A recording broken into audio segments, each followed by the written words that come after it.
नारायण।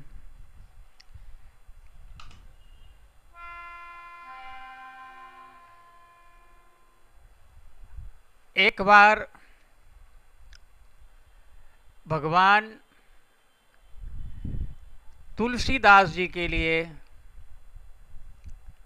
अपने कृष्ण रूप को छिपाकर राम रूप का प्रदर्शन किया था। ये वृंदावन की घटना घटी थी। कहो कहा छवि आज की भले विराजे नाथ, तुलसी मस्तक तब नवै धनुष बाण लेहु हाथ। ये घटना कलिकाल में घटी थी और यही घटना एक दूसरे भक्त के लिए भी कलिकाल में ही घटी, और वो भक्त हैं बिल्वमंगल जी। ये भी भगवान श्री कृष्ण के परम भक्त हैं और उन्होंने भगवान श्री राम से कभी उन्होंने दर्शन दिया होगा, तो उनसे जो आग्रह किया, कोदंड बिहाय सरो गृहान पानो,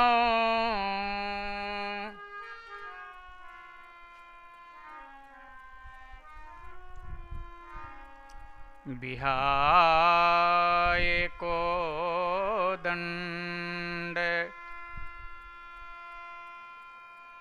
सरो बिहाय पानो,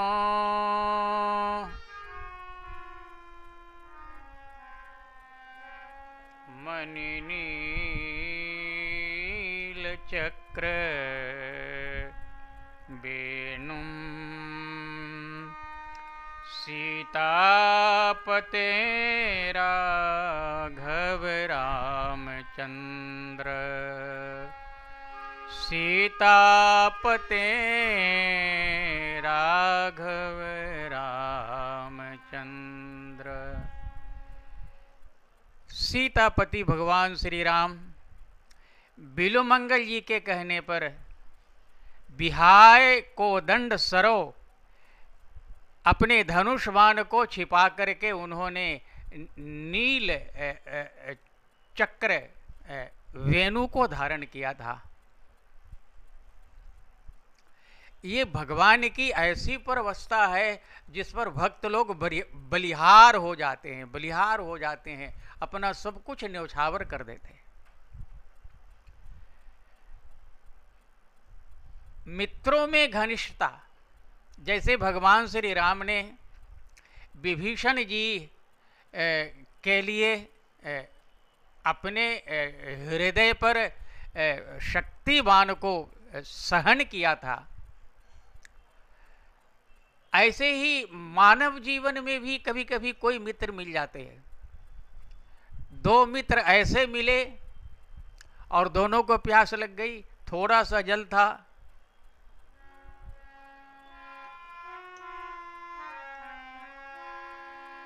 जल थोड़ो नेहा घनो,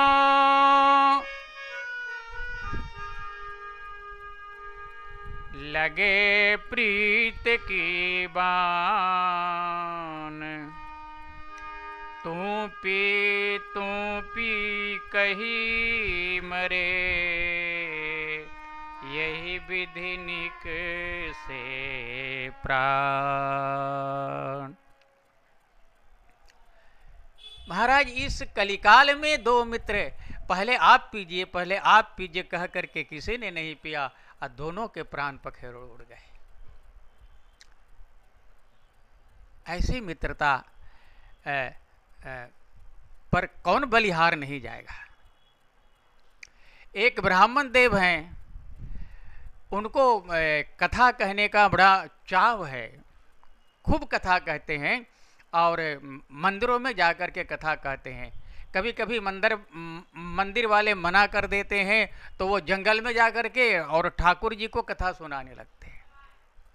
ऐसे ही एक बार जंगल में जाकर के ठाकुर जी को कथा सुना रहे थे, तो एक मनियारा सर्प प्रतिदिन वहाँ उनकी कथा को सुनता और दक्षिणा के रूप में एक मणि उनको भेंट कर देता था।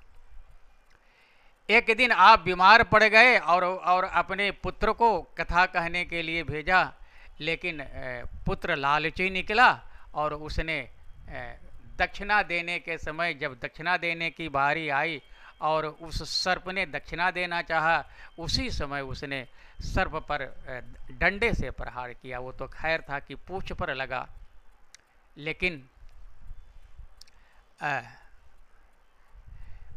उस सर्प को इतना गुस्सा आया कि उसने उनके लड़के को डस लिया और तत्क्षण वो लड़का वहीं पर प्राणहीन हो गया।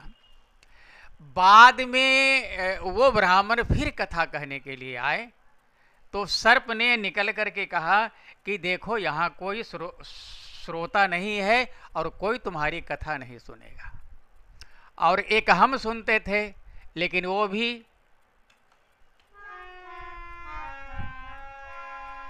गई मित्र की मित्रता,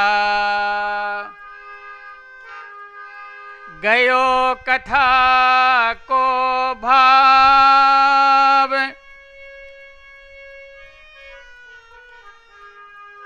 तो ही न बेटा भूली हैं मोहि पूछ को घाव।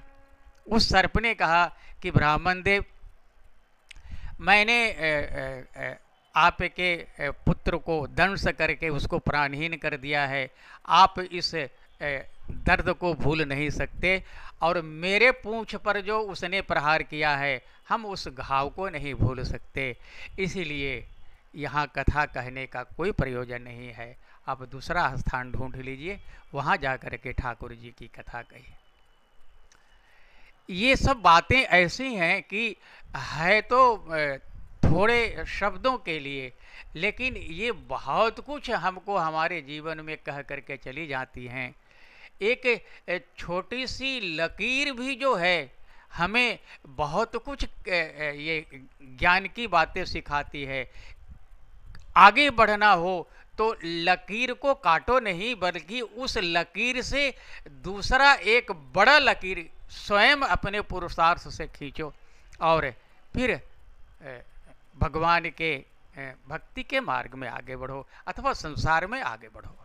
किसी के पांव को खींच करके नहीं, बल्कि अपने पुरुषार्थ से आगे बढ़ना, अपने लगन से भगवान को पाना, यही भक्ति मार्ग का सिद्धांत है। और इसी पर संत लोग चलते हैं, भक्त लोग चलते हैं। धन्यवाद। नारायण।